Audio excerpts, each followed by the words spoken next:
ही क्रांतिज्योती सावित्री. मित्रांनो, सावित्रीबाईच्या संघर्षाशिवाय आपल्याला दवाखान्यात महिला डॉक्टर दिसल्या नसत्या, प्रशासनात महिला अधिकारी दिसल्या नसत्या. आज सर्व क्षेत्रात पुरुषाप्रमाणेच महिला देखील आपले कर्तव्य सिद्ध करताना दिसत आहेत.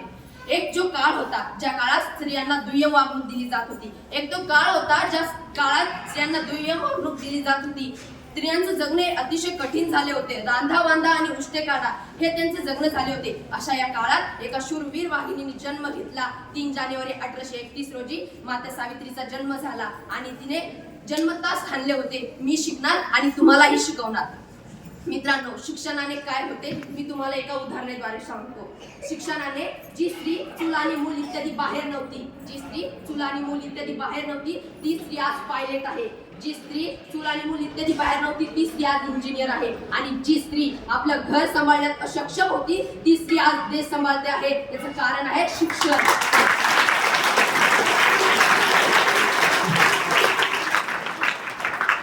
शिक्षण हे वाघिणीचं दूध आहे. जो पिल तो गुरगुरल्याशिवाय राहणार नाही असे म्हणणारे माझे ज्योतिबा फुले. त्यांना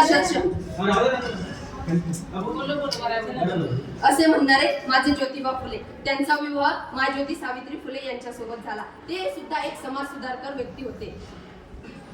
स्त्री शिक्षणाचा रचला तुम्ही पाया, शब्दही अपुरे पडतील तुमचे गुण गाया.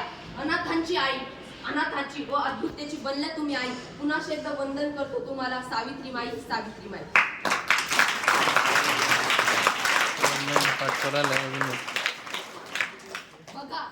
बघा महापुरुषांचे विचार बघा. ही एक स्त्री होत्या, त्यांनी एका सभेत सांगितलं, मुलगा जर वंशाचा दिवा असेल तर मुलगी वंशाची पत्नी का होऊ शकत नाही असे विचार. मुलगा जर वंशाचा दिवा असेल तर मुलगी वंशाची पत्नी का होऊ शकत नाही असे विचार असणारे ज्या व्यक्तींचे असे विचार असतात ते महापुरुष. आणि त्या महापुरुषांची जयंती आणि त्यांचे विचार आपण डोक्यात घेऊन आपणही तसं बनू. आपण तर त्यांची जागा घेऊ शकत नाही, पण आपण त्यांची जागा घेण्याचा प्रयत्न करायचा आहे. कदाचित आपल्या प्रयत्नाला यश मिळू शकते. थँक्यू.